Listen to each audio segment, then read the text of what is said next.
Heading up close for this nation to move forward. But make we can unite. Put each man difference aside. Why can't we just come together? Seize this tribal war and fight. We know better must do better.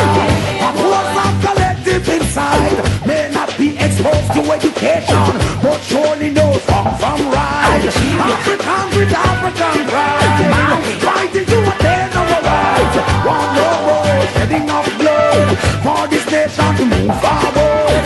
African with African pride, fighting to attain our rights.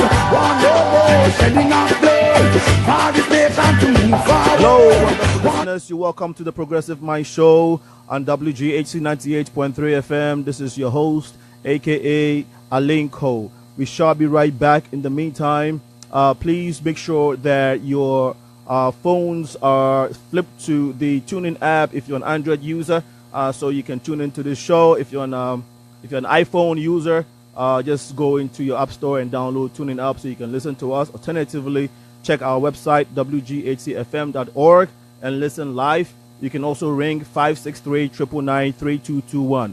563-999-3221. Today we are talking about our heritage. We are connecting our Afro-Hispanic and Afro-Caribbean and the African heritage. There's a lot to learn today, and we have a wonderful guest in the person of Cecil Johnson, a human rights activist, and also Mr. William Patterson, who's also a community organizer and also a very experienced and resource person to come and break it down for us. We need to connect our heritage because right about now it's time for unity. Okay, so tonight we'll be giving you the sports update as well, and then we'll be diving straight into the subject for this evening. Stay tuned. Do not go anywhere. Keep it locked on WGH 98.3 FM. This is your voice, your music, your station. We shall be right back after this short musical break. Long time no see you, mama. They took I away from you, mama. Oh Lord, long before I was born, they took I away from you, mama. Oh Lord, long before I came on, Mama Africa. Oh Lord, how are you doing, mama? I wanna know now, Mama Africa. Yeah, long time no see you, mama. There's so many things about you.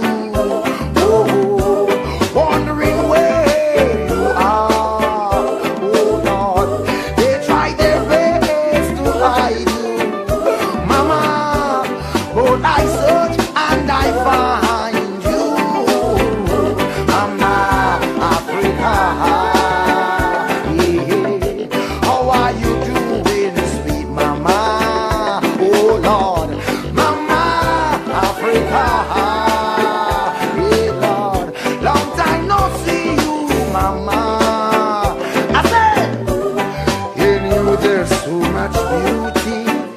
Ooh, in you there's so much light. Oh God, in you there's so many kingdoms. Yeah. To me it's out of sight, and I say,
back to the Progressive Mind Show right here at WGHC 98.3 FM. This is your voice, your music, your station. And I'm your host for tonight, Aline Cole. Hey, we thank God for a beautiful day. We thank God that you are here with us. As long as we have you listening and tuning and including and contributing to our show, hey, we can be grateful enough. And all we can say is that thank you so much for joining us each night on Tuesdays from 8 to 10. As I stated earlier, we are going to be talking about our heritage, the connection between the Afro community, Afro-Hispanic community, the Caribbean, and the African heritage. There's obviously a connection, and we'll go into that in a little bit. Before that, though, I would be giving you the sports update. Well, there's a lot of things, sports activities going on around the world. Baseball, particularly soccer. And I can tell you that, and then there's also the indoor world competition, world championship going on at this moment. The USA are ranking in a lot of gold medals. Simone won another gold medal, and so hey, kudos to her and all the U.S. athletes who are making, who are flying high the flag of the United States of America. Well, in the world of soccer, the transfer news is taking predominance over the other news. Okay, even though we have the international championships going on, the transfer news is still very, very hot as usual. Every summer is there's always this debate and negotiations and rumors of players moving from one team to the other. As we know it, Matic, who is a Chelsea player, just signed for Manchester United. So as we speak, Matic is no longer a Chelsea player. He is a Manchester United player. And so there you have it. Well, Neymar, as we are hearing, as the rumors are going, is he going to PSG, or is he staying? At the moment, we don't know. He may have to, come forward and, make a decision, because the season is rolling past very fast. You need to get your feet going. You need to, get yourself acclimatized with whatever team you're going to. That way, that way you can get used to your environment and all that. And so that the other team, the team you are leaving, can also prepare. At this moment, we don't know. He's keeping Barcelona in the loops, and I think the good thing for Neymar is to make a decision. He's a man. He should man up and just make a decision, take the decision, and then leave Manchester. Whether he's leaving, and let Barca know he's leaving, so they can also move on with their lives. And so that is with Neymar, and currently we know that Mbappe, the name is so difficult to pronounce, Mbappe, from Monaco is also being pursued hotly by Real Madrid. Is he going to go to Real Madrid? Well, we should see. We should see in a few weeks, because the transfer window, remember, is open until 31st of August. All right? Okay. Chelsea are still in the hunt for Sandro from Juventus. And so we are in Chelsea, we are hoping that we can secure his services so he can come and augment the left side of the team, because at the moment we need that help. And so if anything goes wrong with what's his name, Alonso, Chelsea will be found wanted. So there you have it. Well, Manchester City beats hammered. No, I think it was the latest game that was played today was Liverpool. Liverpool trashed Bayern Munich seriously in the international championship that is currently ongoing. Okay, so that would be it for sports update. We will take one musical break, and when we come back, the topic for tonight, our heritage, would resume actually with our guests Cecil Johnson and William Patterson. Stay logged on to WGHC 98.3 FM. This is your host, Senna, and we shall be right back.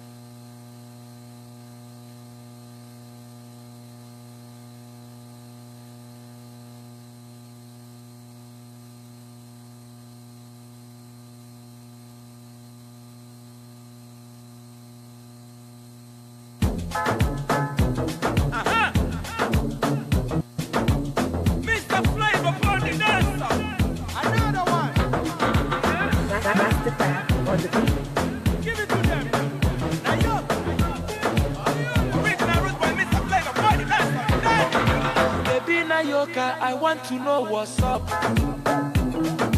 Your honey pot is my number one in town. If you cooking, I cook up, begin I cook. Anywhere she enter, baby, they cause casala. Baby mo, sweetie mo, honey mo, baby mo, African flamingo.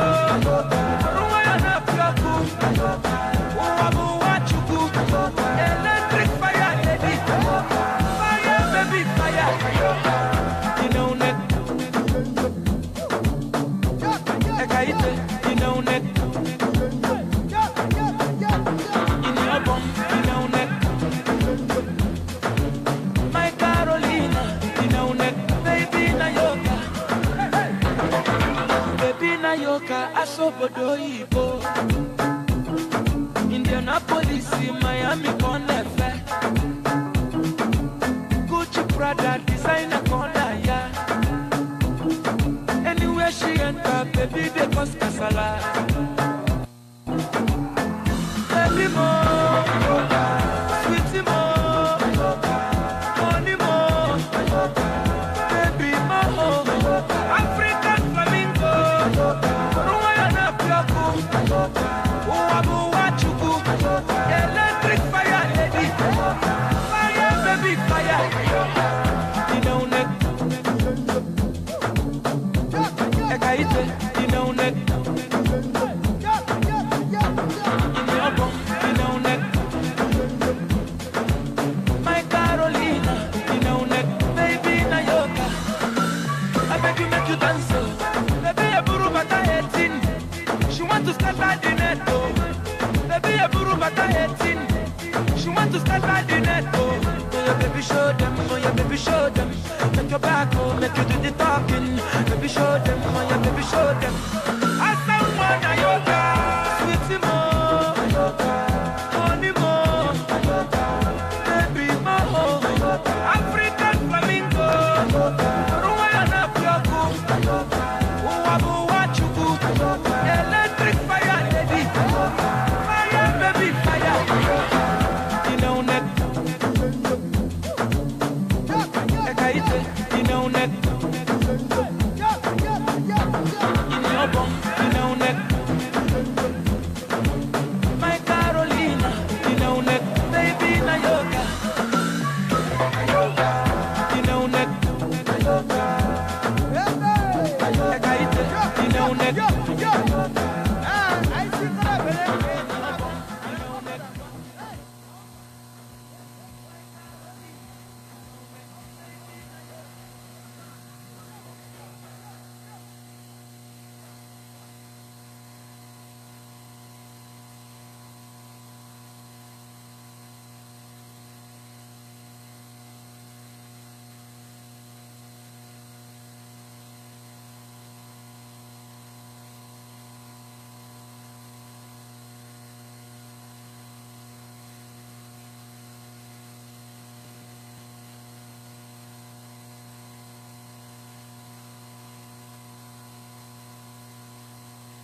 I think we had Ghana Fest of a kind. We had a very wonderful Ghana Fest last week Saturday, and man, I'll give a lot of kudos to the organizers. Pakusi and his team, the GNC team did a wonderful job. Pakusi, I'll say you did a wonderful job. Later on in the show, I'll be talking a little bit more about some of the things we can do to upgrade or kind of move, like actually improve on what we did on Saturday. But all in all, Ghana Fest was wonderful. The name of Ghana was lifted very high. The Honorable Clerk of Cook County, Honorable Dorothy Brown, was there. He did a wonderful speech. And we also know that ABC carried it, the evening news. And so the name of Ghana is, you've done a good job. And kudos to Pakusi, who is the president of the Ghana National Council, and your team. All right. Okay. So we had a little technical issue earlier, and so if you probably did not hear me when we came back from the musical break, I think that was the reason. So please pardon me for that. We're always working, as we say. As we keep telling you, to improve on our equipment and improve on our services here. So please bear with us while we do that. Please remember that we always need your support. So visit WGHC 98.3 FM to make your donations to us so we can improve on what we are doing here. One more announcement before I go into the show. Actually, I think we don't have the announcement ready, so we'll go directly into the program for this evening. This evening we have in our midst, we have in our seats here two honorable people. Firstly is Cecil R.A. Johnson. She is a certified UN human rights advocate, and she's also a community organizer. And she's a community organization transformation consultant, an advisor to over 20 businesses and non-for-profit organizations on community transformation and policy research, development, and deployment. Wow. She's a thought leader with the global perspective. Now, this is just a little bit of her credentials, okay? She's a world-class researcher. I know she did a presentation in South Africa, was it last year? 2012, yeah. And she is also a political and community leader, and also an educationist. So there you have it for Cecil Johnson. She is very, very experienced in what she does. A very community-oriented person. Now, a little bit about Cecil Johnson is that she is the founder of the African Development Plan. Is the vision to the title of that plan is A United African Continent. Okay, and the theme is working closely with its diaspora to create and implement a 50-year comprehensive development plan that will usher us in an African renaissance for a global African community. So there, she's no mean of a person. She has the experience and what it takes to contribute to our topic today, which is our heritage. Now, William Patterson is enterprise transformation strategist and rapid growth deployment consultant. Now, that is for his profession. That's what he does. Now, apart from that, he also has a lot under his sleeves. Yeah, I know you grew up in the Mississippi, way down the south, Mississippi, right? Birmingham. Okay. When we were having conversations, when we were talking, you may have mentioned that. Now, a little bit about your background, then I'll give you a chance to tell me more about yourself. He's also a prophet, and for what he does, they focus on his organization or his consultancy focuses on rapid program development, enterprise business and technology strategies, profit and performance improvement. Okay, part of that is also enterprise cost reduction and consolidation, creative innovation, sales and marketing, organizational capability maturity level improvement. And he's also involved in leadership and multidisciplinary high performance team development. The credentials go on and on. You hold an MBA from the Kellogg University, and so we have excellent guests tonight to go into this conversation. Now, our listeners have heard a little bit about your credentials. I know that's just the tip of the iceberg. Please tell us about your family and something else that you would want our listeners to know that we haven't mentioned yet. Okay, this is Cecile Johnson, and thank you for inviting us, Senna. You're welcome. I am originally from Jamaica, Okay. so I've been here since 1978 and lived in many different parts of the country. Right. I am a mother of four, Mm. a grandmother of three, and someone who is very passionate about what I believe in, which is the unity of our people. Brilliant, brilliant. Bill, would you want me to call? I know you like to address yourself as Bill, and I'm used to the conventional way. You know, I'm British trained, so I like to go William A. Patterson.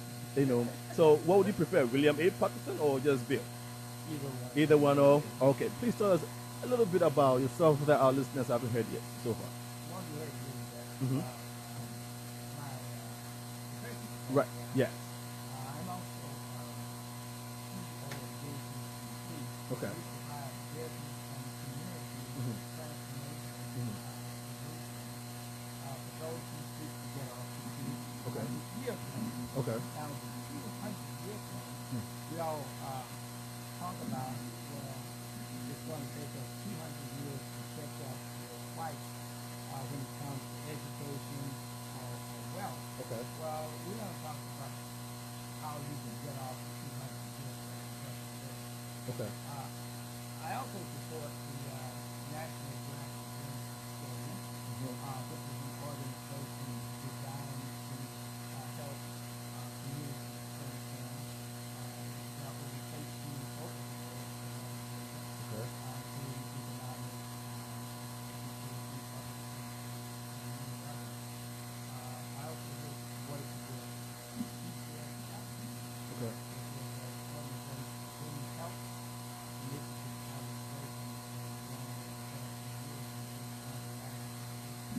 Okay. Okay. Thank you so much. I was just signaling you to come a little closer to the mic. So yeah, you can pull it to yourself. That way, there you go. There you go. Thank you so much. We have been talking about. We have been discussing this issue. You know, the topic of our heritage. Our heritage. You know, first of all, what is it? You know, if you talk about our heritage, you know, what is our heritage? You know, as Africans or Black people. Before you even, you know, because somebody will want to know what that is. You know, what is it? Our heritage is our past and our culture, things that make us unique to ourselves. Okay. The problem or the challenge that we have is that as African people or Black people, we call ourselves by many different names. And sometimes even when we are Black, we don't want to acknowledge that we're African. So for me, heritage is understanding the African roots of my ancestry. And in my case, my ancestry is from Ghana. Okay. So I am Ashanti. Yeah, Ashanti. Wow. Will, would you want to add anything to that, or we could just Well, that in a nutshell explains it? heritage is all about our roots. Okay. Understanding our roots and where you came from, honoring ancestors. I grew up in Birmingham, Alabama during the height of the civil rights era. At the time of the Children's March in Birmingham, the police chief was turning dogs on kids. So we have a lot to talk about when it comes to our heritage. And we have a lot of things that we can learn from our past as well as unique stuff. Is it important to talk about our heritage? Is it necessary? It is.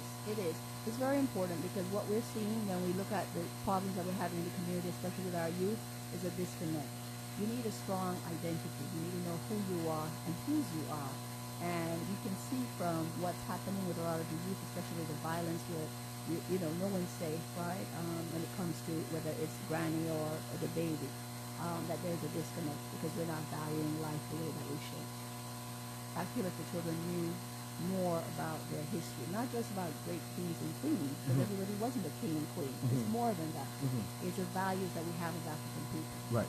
And if you say, Bill, you said earlier that you know, part of knowing our heritage is, you know, knowing ourselves, knowing our roots, where we come from, and also honoring our ancestors. Now, that does not mean that, you know, we literally go about, you know, looking for our ancestors, right? But knowing the people that fought for our heritage, the people that defended our tradition and our culture, and also recognizing that there's a place that we can point our fingers to say this is our original place, but obviously because of the evolution of time, we all find ourselves in different spots of the world. Is that correct? Absolutely. Okay. Okay. Cecile, we were talking initially to Dr. Anya, who is just a colleague of yours, and she is working on a project, the Hispanic Museum, that is that It's a correct? diaspora museum. Diaspora Museum. Okay.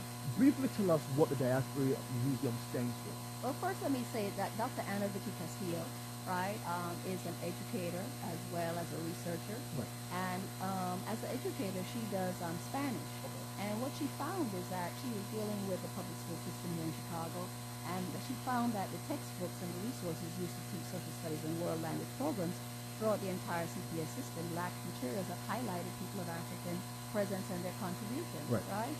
And she was seeing that this was having an impact on the students even learning foreign languages, Spanish, French, or Portuguese as a second language, right? Okay. And she found that it's widely known that learning or understanding achievement of one's racial heritage helps to build self-esteem. And she was seeing low self-esteem in children.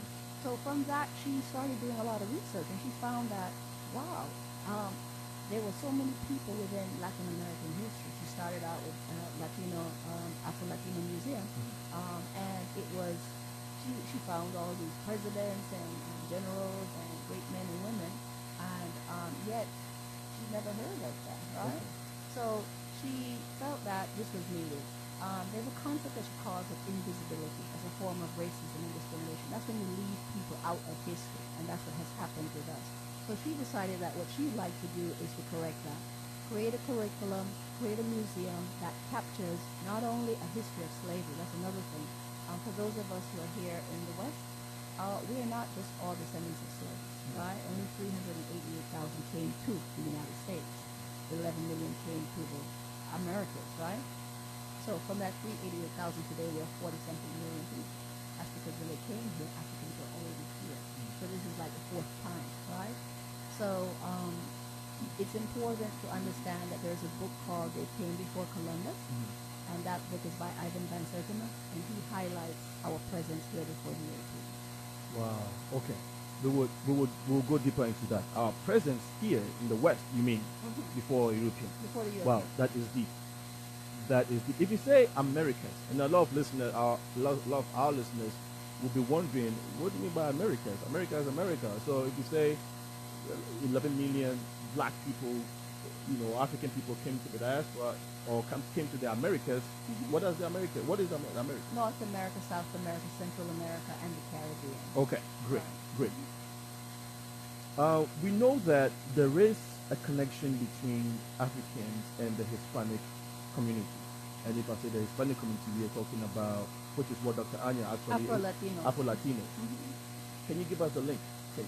Yeah. Well, what we have to remember is this. I speak English. Why? Because I was born in an ex-British colony, Jamaica. But I could easily have been born next door, 90 miles in Cuba. And then I would have been speaking Spanish to you right now. And then I would be an Afro-Latino, right? If I was speaking French, then I would be an Franco, right? Afro-Franco or Franco-Afro, however they call it, African descendant. The key is this. When the boat was coming, some of us dropped off in the Caribbean, some went to Central America, some came to America, some went to South America, and the different countries that are there. We are the same people, same African people.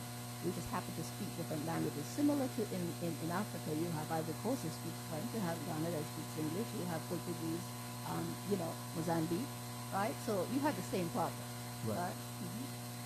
A lot of people in the Hispanic community will not even accept that there is an African heritage within their community.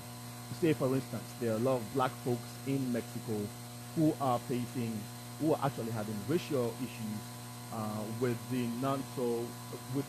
folks in the north of Mexico who, do not necessarily claim their African heritage. Are you saying that in the south part, in Southern America, the black people that, first of all, you are saying the black people got there through slavery. Some of them. Some of them. Okay.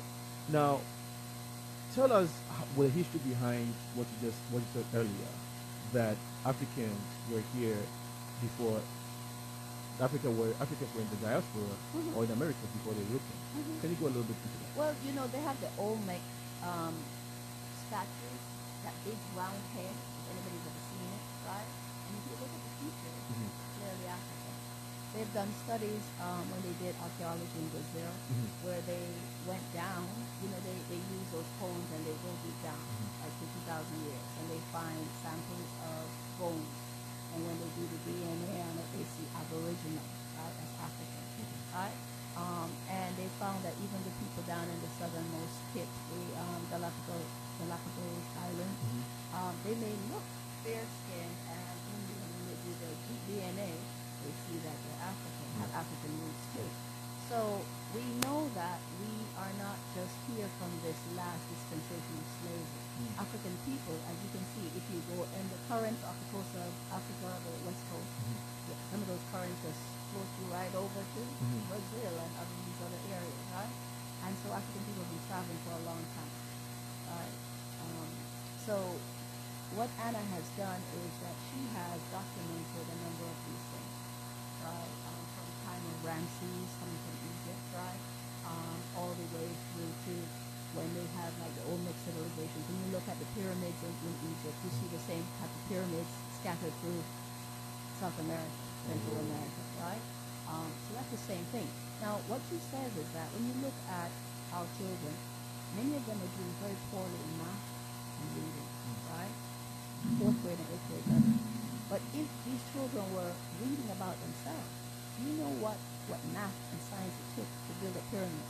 And most of those pyramids are astrologically, right, positioned in key spots in the zodiac. So you have people who had tremendous knowledge. You have people in the wilderness who had no telescopes, but they knew about syrup, right? So we have evidence of our people, not only their greatness, right, but that they are of African descent. Wow. Did you want to add something? Sure. The other thing to keep in mind is that when it comes to science and mathematics, we bring a rich history. Another interesting thing is that many of the people who came to this country after independence, again, did not come here as slaves. Some actually worked on ships as explorers. Okay. And that's an important thing to keep in mind. In fact, Pedro Nunes was a navigator on the ship that came with Columbus. So we had Afro descendants that played a significant role in transformations that was outside what we normally would probably think about. And there were quite a few Afro-descendants that came over with the Spanish and the Portuguese. That fact sometimes tends to get lost in history, particularly the history that we actually find these students. Right. Okay. So there are historical facts that traces the theory, if you may say that, if you may call it, the theory that Africans, or actually black people, were in the Americas in way before the Europeans found it. And you just mentioned the book that they came before Columbus, right. Ivan Van Sertima. Okay, so listeners, if you just heard her, you can look for that book and check for yourself and get some understanding of what we are saying. Now, the purpose of this conversation is really to lay the foundation for the case of unity. Okay, it's time that the people or black people in the diaspora begin to understand that there's one thing that unifies us. There's one thing that connects all of us. It's long as you're black. And that leads to the next question, which is, why do people? And then we'll go back to the heritage of the Caribbeans. But why do people necessarily do not want to, especially black people, or the black people in the diaspora? As long as they were not born in Africa, especially in the Latino community and even the Caribbean community. When you ask them, they'll tell you, well, I'm from the Barbados, maybe I'm from Peru, I'm from Cuba. But, well, Cubans actually claim Cubans and then Africans. They do. But a lot of them in the South American community would say, I'm from Brazil, and would now want to claim their African heritage. Why is that? Why is it people don't want to claim that? Well, that has to do with the acculturation process. I mean, if you are not taught that and they've become Brazilians, similar to the Americanization process that they attempted to do here. People come from different countries, and then you go through the educational system, and then you become an American, right? So it's the same thing.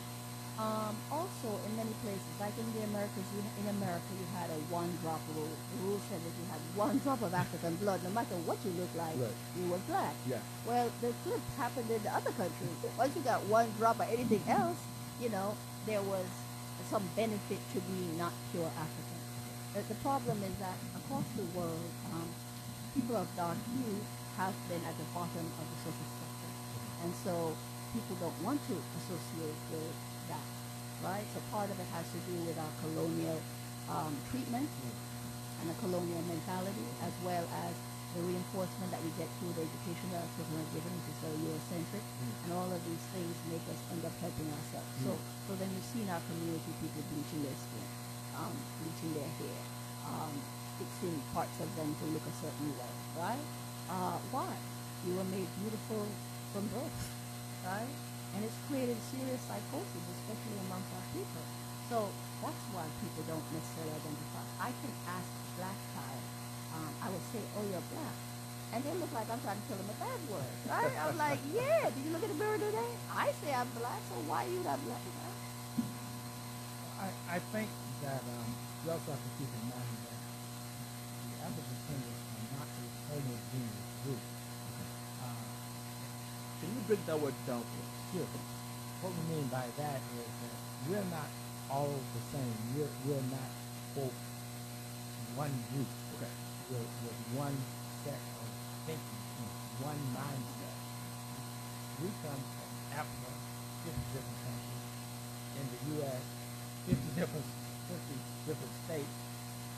So we grow up with different cultures, different values, and different mindsets. So we tend to see things in slightly different ways. So as we look into solving some of the issues and problems that we confront, we have to keep in mind that there's a lot of diversity. Then there's also the media, right? I mean, in the past, when I was growing up, there was Tarzan. What was my image of Africa? This white man swinging through the jungle, right? And then they had the people running around with funny looking things. You understand what I'm saying? So you have this deliberate attempt to stereotype us in a certain way. So there was a study that was done in 2003. It was a small study, about 800 and something people, where it highlighted how African diaspora born in the U.S. and the Caribbean region, which is English speaking, and those born in Africa, which is Ghana and Nigeria, how they felt about each other. And when it came to interpersonal relationships, they said they had poor, not good, preconceived notions and myths, right? So we all have these preconceived notions about ourselves. Ignorance, some people feel that they're conniving and distrusting, right? This is how we're feeling about ourselves. And we don't know anything about each other, right? So we are fed that. I've had Africans say to me when they were coming to America, they were warned not to hang out with the African Americans, right? so there's been an attempt. There is actually a national security memo, number 43, and that memo was written under, I think it's not Kissinger's time, it was under Jimmy Carter's time, Zabrinsky. And it says, it clearly says it does not want those people on the continent mixing with the more radical people here, because they were afraid that they would then unite, and then they would begin to have impact on Congress and the political power, right? Okay. So it's a definite strategy. Right. Well, we would come back to the case of the African heritage the Latino African heritage, and then touch a little bit on the Afro-Caribbean African heritage. But we'll take one musical break, and then we will continue with our conversation. Listeners, we have been speaking with Cecil Johnson and Bill on the topic of our heritage. We shall be right back to continue the conversation. Stay logged on.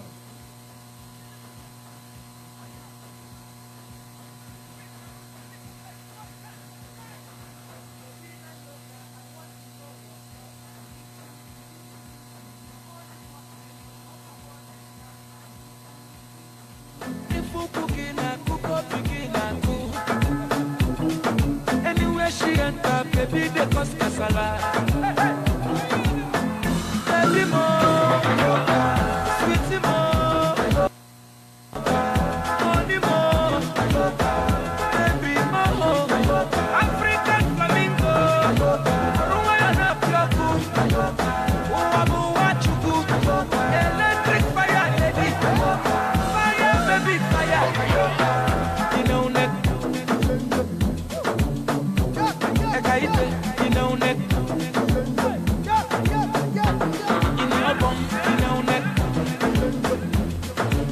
My Carolina, baby na yoka,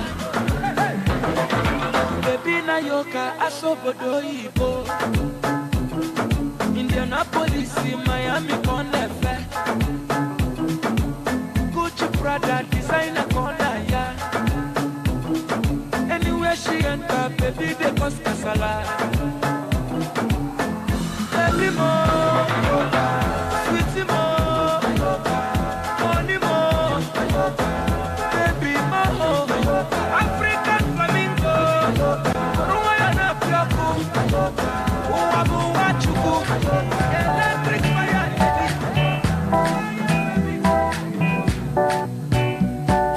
Die for the dough. Tell her one, make you wine for the dough. Tell her, die for the dough. Tell her, die for the dough. Ghana girl say she want marry me yo. I hope so she sabi kuku wache. Hope your love go sweet past the sheet up. Baby girl, I say your body na killer oh. Oh, yeah, I get it tired of your body. Oh, only on your body. That girl for the corner, there's somebody made a call. I'm see the wine, I'm a see fire for body. And if you follow me, go now, enjoyment go kill 'em.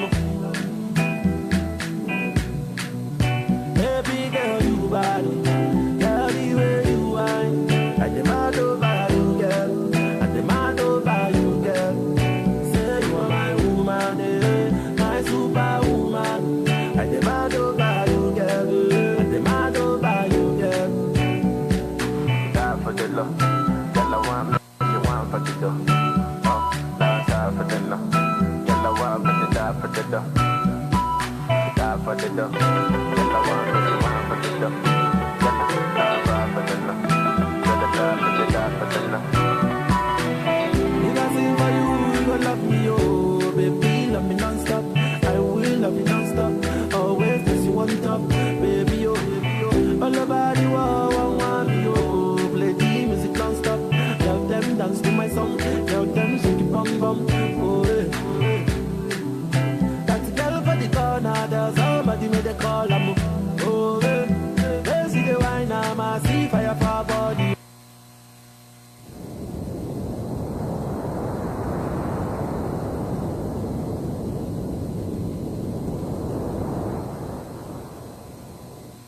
Hello, lovely listeners. Welcome back to the Progressive Mind Show here at WGAT 98.3 FM. This is your voice, your music, your station. We are right back here at the studios, and we are still talking to Mr. Johnson and Will William Patterson on the topic our heritage. Before we went on the musical break, we were talking about the history behind the Africans or the Africans in the South American community, and also the reason why people or Africans in the diaspora do not want to necessarily associate themselves with being African. Okay. I know that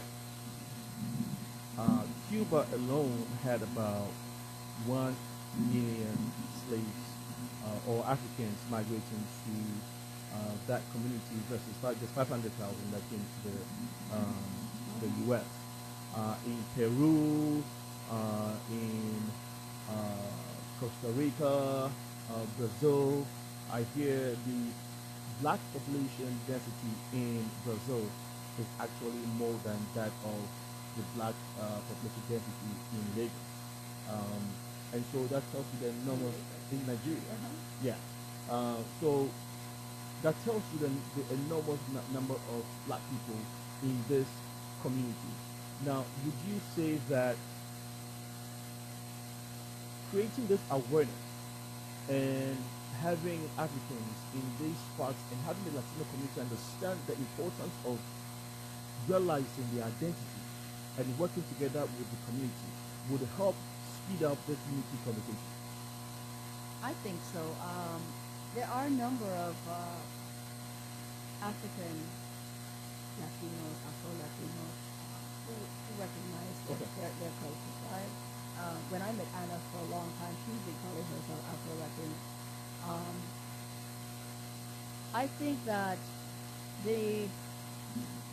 like she said, including some of this, having a museum that captures the greatness. We've had presidents of Mexico who are black. Tell us about it. I think it's the second president of Mexico, right? So you've had people who were black, and what she found was that in some of the places that eventually that even depictions of these people, they started to whiten their features, straighten their noses, trim their lips, right? Again, because of the plight. If black people were doing much better and not at the bottom, everybody would want to be black. Right. But they know we magic, right? You could see it today in how they're assimilating and pulling from our culture, right? But because of our economic status, right, and poverty, when you look at Africa, 49% of the population in 2015 was poor, right? And you look here, you have 24% of the black population is poor. So therefore, people don't want to be with the underclass. Right. That's part of what it is. And then people who come from other places, you don't come as an immigrant and want to be at the bottom. You have sometimes a little bit more zeal because you have to make it. You have to go back home and be good, right? So people get caught up in those kind of mindsets at times. But this is a great time. I see that they've been doing, we have the African Festival coming up. We have the African Caribbean Festival that just happened last month. They have a number of festivals. We have Kwanzaa, where we as African Americans, I'm from Jamaica, but I consider myself an African in the diaspora. So we as African Americans celebrate those what we would call in Saba, right? The 7 principles of Kwanzaa, right? And we wear ethnic clothes, and we try to live what we think a collective spirit of how we believe Africans to be. The problem is this, that sometimes we romanticize Africa too, right? So similar to other people having a misperception about us, I think sometimes we have a misperception about things. I went to South Africa in 2012, and I was like, wow. I was in Pretoria, Tshwane, and I went to Johannesburg, and there's a place in Johannesburg, Sandton. If you went to Sandton, it looks like Fifth Avenue, it looks like any upscale neighborhood. But 2 miles away is Alexandria, and I went to Alexandria, and I drove to Alexandria, took pictures, and there was squalor, right? Yet this is a black country. Okay. So, again, it has to do with our economics. If we were on top of it, everybody would want to be it. Yeah. Okay. In response to your question, too, we tend to go through transformation as a community. I remember during early modern civil rights era when everybody was saying, I'm black and I'm proud. Right. Now, that was a big transformation.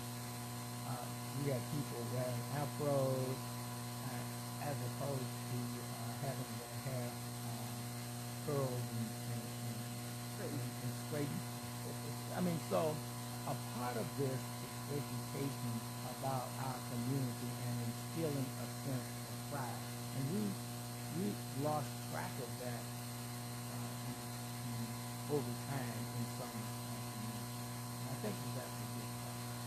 tell us the Afro-Caribbean African heritage, the history behind that area, that part of the world? With the Africans? Yes. Well, as we focus on Afro-descendants is a term that the UN has accepted for about 250 million people who have some form of slave background, right? Enslaved background. So I'm from Jamaica, and in Jamaica we had the Spanish going there when they came. In the early days, I was taught that the Arawaks were there. Later on, we've heard that they're the Taino Indians, right? And then the Spaniards were there for a while. Then the British took over. Okay. So then we became a British colony. Now, right next door was Haiti, right? Or Hispaniola, which has two countries, Haiti and the Dominican Republic.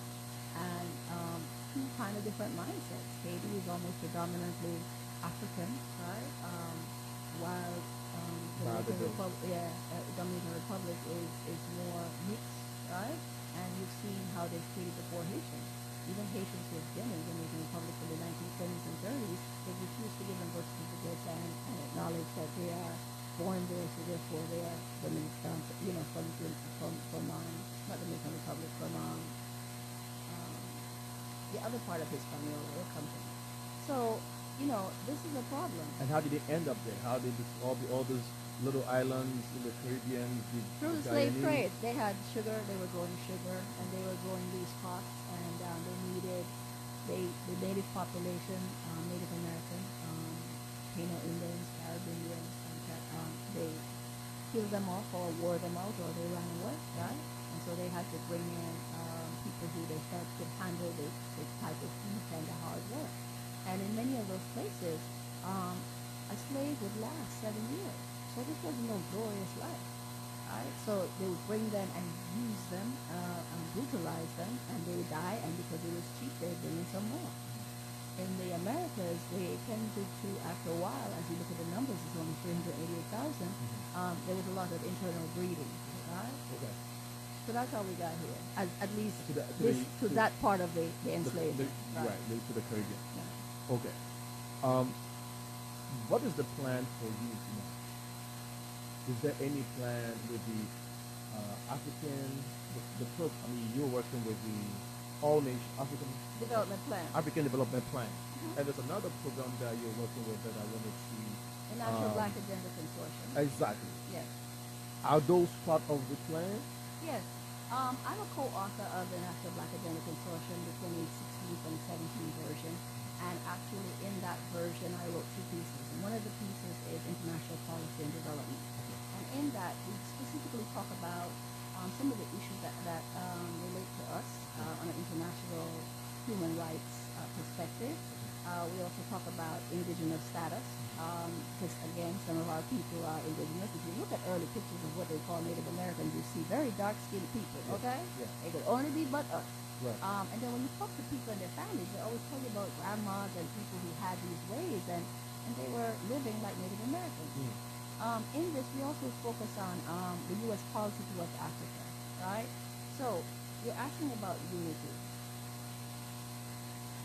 We see, as part of the National Black Agenda, we see having a common agenda as being very critical, right?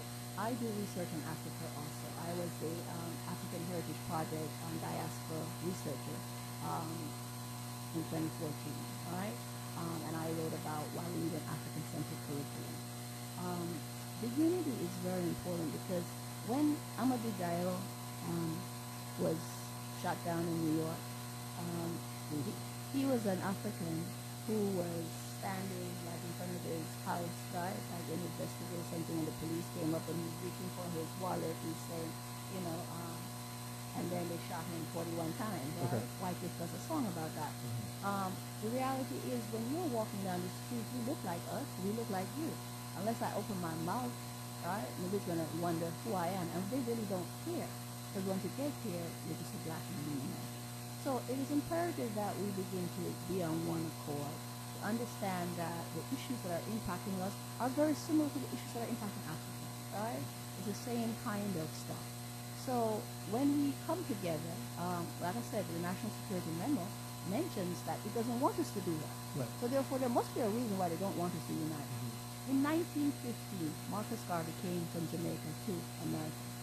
And by 1925, Marcus Garvey had a movement of 988 chapters and 6 million people on 5 continents. In 1920, Marcus Garvey brought 25,000 people to Madison Square Gardens from 5 continents. Africans were visiting, right? And he did his newsletter in like 3 languages. So it was in English, Spanish, French, and people would smuggle them to the continent and read to the people, right? So this thing about Africa for the Africans and that we must unite and race first, it's not a new concept. It's certainly not a new concept. And it's a shame that after 100 years, when you look at places like Kwame Nkrumah was influenced by Marcus Garvey. When you look at Jomo Kenyatta, right, and many others, you look at some of the flags of Africa, they're the UNIA flag. So we have been cooperating with each other. The freedom and liberation struggles in Africa was heavily supported by African people here too, right? So it's really wouldn't be something new. It's really that's something that really we need to focus on and understand the economic and other ramifications that will open up markets for both of us. It will be about transfer of technology, right, and knowledge, right? Many Africans come here to go to school and then they never go back. So you come or we may go, right? We can go back to where you are, and there's opportunity. Right? And when we talk about unity, are we focusing on the Africans in the diaspora or Africans in diaspora and Africans back home? Everywhere. Okay. Right? Because to me we're one people, right? The bottom line is I can't tell who is what just by looking at you. I just know that you're a black person, you're an African person. So why should I begin to get into all the little petty things? Now, part of the problem in the past is the tribalism, right? And people in Africa are different ethnic groups, right? And they think of themselves not as African, but maybe I'm Yoruba or I am, right? Right. Yeah. All that. That's probably how you define yourself. And we have lumped you all together as Africans. I've had Africans resist that, right? However, that's dealing with the Berlin Conference structure. Africa was divided in 1884, 1885. Europeans spent 3 months in Berlin, and when they were finished, they had divided up the whole continent. There was no African who participated in that process. Right? So today we're dealing with geopolitical boundaries that were created by someone else, and it has brought its own problems. Similar to our boundaries in the islands that we lived in that were previously colonized, right? So we have the same history, whether we want to admit it or not. Now, I am the child of, or great-great-great-grandchild of someone who had been enslaved, along with other roots that I have. I have some European roots too, right? But that's not how I identify. I identify myself as a black person from Jamaica, right? And I think that's what we need to focus on. Well, I think one thing to also keep in mind is that there are a lot of lessons we can learn from the past about unity. Back in 1887, we started to, 1787, they formed the Free African Society. This was a society that was dedicated to the benefit of African descendants in the U.S. Also, around that time, they formed the African Methodist Episcopal Church. And even to this day, the African Methodist Episcopal Church not only supports people of Afro descent, but they also have an engagement and sharing of ideas and resources with people of Africa. So that is and the Caribbean. So there are many models for unity. Sometimes we just forget that they're there, and we probably need to do a better job of putting them together and making them more effective. But we have a lot of tools. Okay. And so at the moment, there is a bigger plan that all the other groups that are working towards the unity of Africans fall under, and there's a model, like you said, that all the other groups are using to get to the end goal of unity for Africa. Is that correct? Yes, that's correct. And what we're trying to do is to help pull many of those groups together around the the National Black Agenda, but we're going to go one step further than that. We are implementing a rapid transformation model to help move us along a little faster than the 200-year plan. Okay. All right, listeners, we're still discussing the topic heritage, and we are learning about our roots. If you are from the Latino community, you're hearing it. I'm sure you may have heard it somewhere, but we are reiterating what you may have already heard. If you haven't heard it yet, well, it's a time for you to learn something, and if you doubt it, you can go and research it, because these are experts. This is what they do. They know the ins and outs of the subject matter. So you can look for it yourself and get an authentication of our conversation tonight regarding our roots, our heritage, and the need for us to unite as one people and build a black nation. And if we're not saying the black nation or we'll be in our islands, no. But there's a need for us to recognize that we belong to a community and start putting our resources together and stop seeing ourselves as different people because of our accent, our language, and maybe our geographical location. All right, listeners, the conversation has been interesting so far. A quick announcement. On Saturday, now those of you who are watching on Facebook, if you can do me a favor by sharing it so that your friends and my friends can partake in this conversation. It's very informative and educative as well, and so we would encourage you to share the feed. I know Michael, hey, the Cosby Show, thanks for joining in. Big ups, thank you. Thanks for the love, my brother. Yeah, I love you, man. Hey, Jocelyn Akofa, you're watching. Thanks for joining in. Gamali, the Kai Amenu, hey, number one wife. How are you? Thanks for chiming in. Salasi, hey, Basa, oh, Basa. Salafi nele, ibafi kunkom, ye Basa, hey, you know, Embra. Salasi, share the feed, share the feed so we can all participate in the conversation. Now, the announcement I wanted to put out there quickly is that for all of you who would like to learn more about leadership and delve more into maybe Bible history or church history, and even know more about some of the tools that you need in marriage, there is a wonderful classes going on at Christ Center of Hope led by Reverend Dr. Lee Ford, and it's every Saturday. The address is 5534 North Kedzie. Every Saturday, if you are interested in it, you can contact the Progressive Mind Show or just look up Assemblies of God Church, Forster. It's right at North Park, right across the street from North Park High School. All right, every Saturday from 10 to 12, I think. They hold these classes, and so if you are interested in this leadership classes, again, church history, religious stuff, leadership, this man has in-depth knowledge, and so you might want to participate in that. You don't want to join the class so you can learn more from it. Okay, all right. So we would like to take one musical break. When we come back, we will go into the conversation or the topic in discussion today, which is our heritage. Stay locked on to WGHC 98.3 FM. This is your host, and we shall be right back. I was just another sheep inside the belly of the beast, but thanks to God now I made it out of there. Guru Guru Meche Leshe, I am a farm, hallelujah. Guru Guru Meche Leshe, I am a farm, hallelujah. Guru Guru Meche Leshe, I am a farm, hallelujah.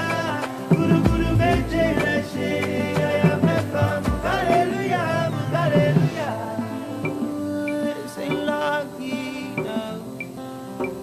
Can't you see the hand of heaven is upon me? This ain't lottery now. This is 40 days and 40 nights. Sick guy, you shall find. I say, more muscle to your hustle, more butter to your bubble, more blessing to the talika. May God give you all the barika. More muscle to your hustle, more butter to your bubble, more blessing to the talika.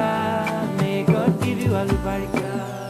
I was lost inside the desert, vultures circling around my head, but thanks to God now, I made it out of there. I was just another sheep inside the belly of the beast, but thanks to God now, I made it out of there. Guru Guru Meje Leshe, Yaya Mecha, Hallelujah. Guru Guru Meje Leshe, Yaya Mecha, Hallelujah. Guru Guru Meje Leshe, Yaya Mecha, Hallelujah. Guru Guru Meje Leshe, Yaya Mecha, Hallelujah, Hallelujah, Hallelujah, Hallelujah, Hallelujah, Hallelujah,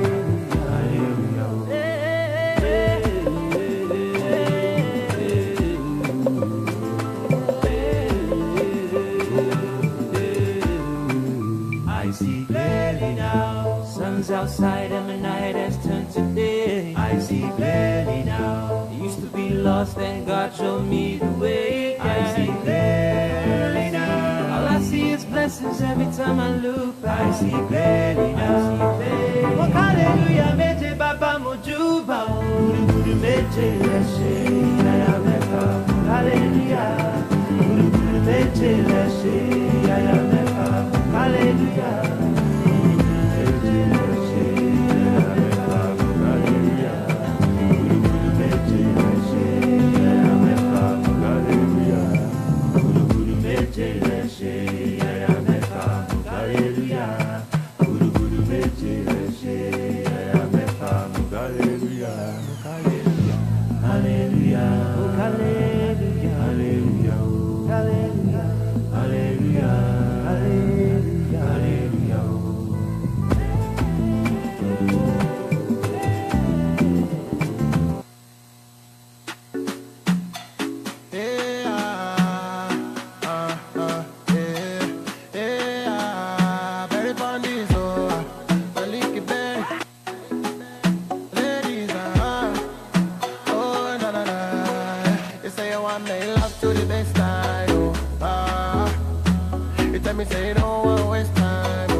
Make man stand ovation.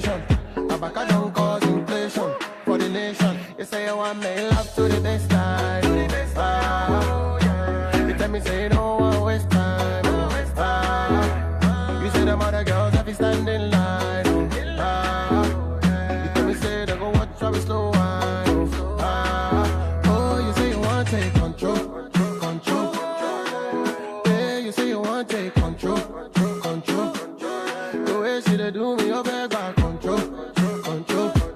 See the way you dey roll it, oh baby, control, control. See my baby want to take control now. Hey, shake it, hey. All my African girls give me wine no. Shake it, hey. All my London girls give me wine no. Shake it, my Caribbean girls give me wine no. Shake it, shake it. All my girls I don't want give me wine no. Hello, lovely listeners. You're welcome back to the Progressive Mind Show here on WGHC 98.3 FM. Your voice, your music, your station. And we have been speaking with Cecil Johnson and William A. Patterson. Okay, we will go directly into the conversation.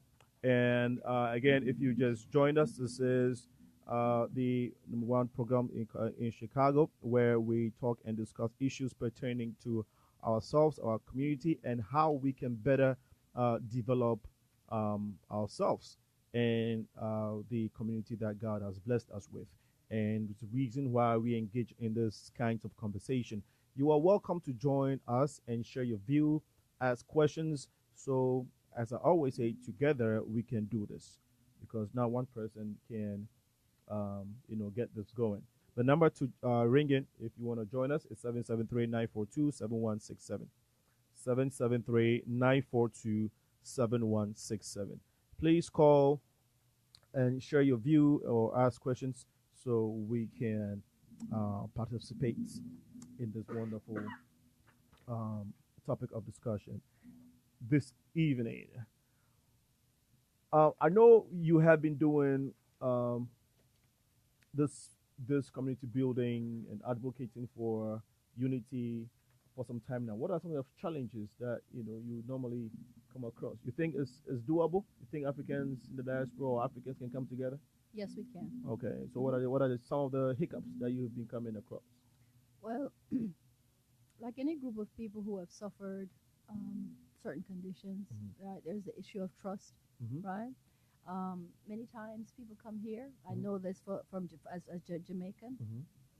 There used to be a skit on Saturday Night Live that talked about the amount of jobs that they had, right? Okay. So when people come here, their approach is many times different. I know in the Ghanaian community when I was in Denver, Right. Funerals happened at midnight, right? Okay. And that was because of the way that. So getting to know each other's culture, what areas, some different country groups tend to focus on certain, certain in the healthcare field or in, Ethiopians in the airport in Denver or different things. Right.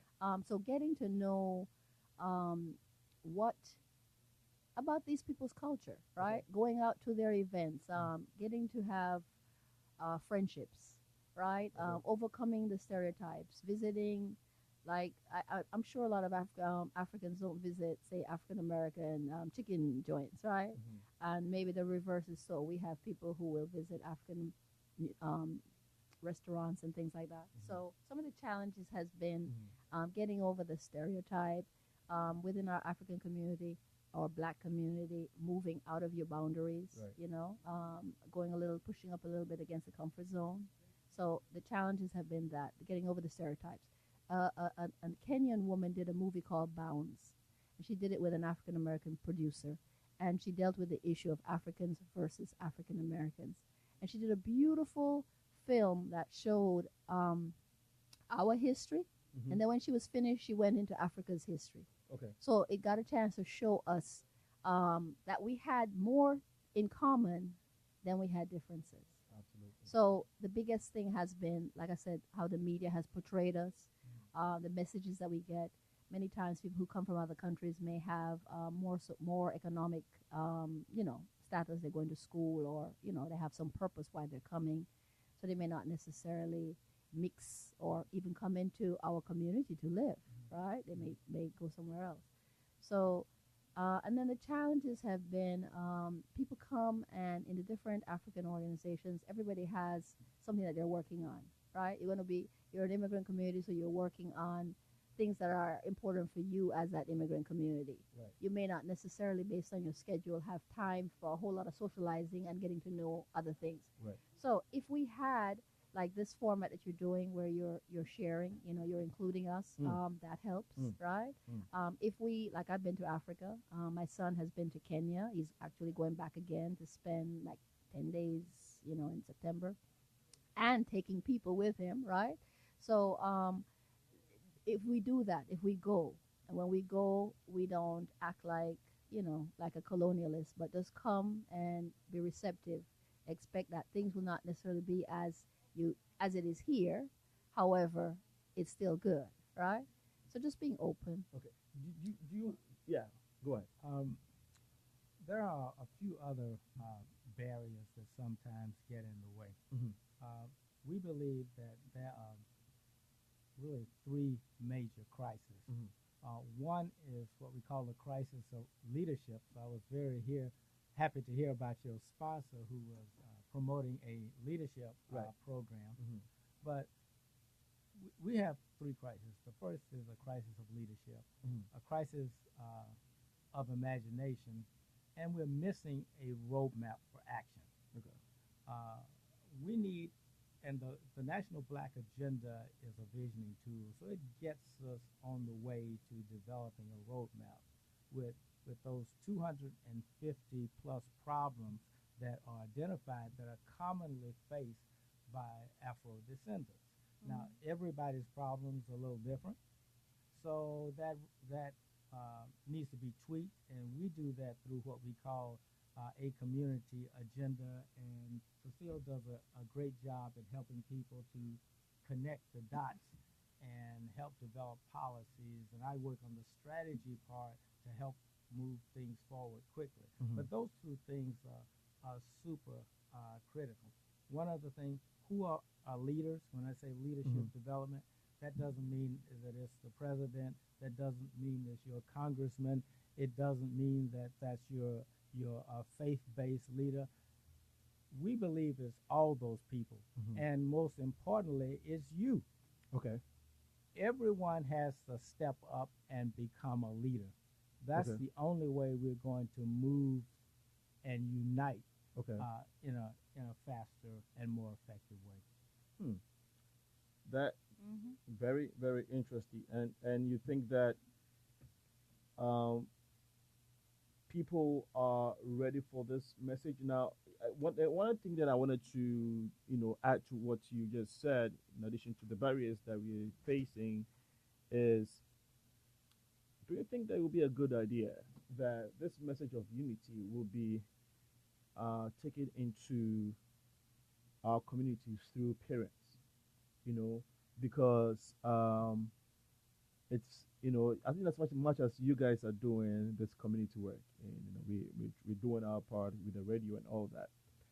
If parents are not passing on the message to their kids, who need more of this information, the millennia, don't you think that it will be difficult to get into? Because when they believe in this concept, the youth has the power now. They are the future.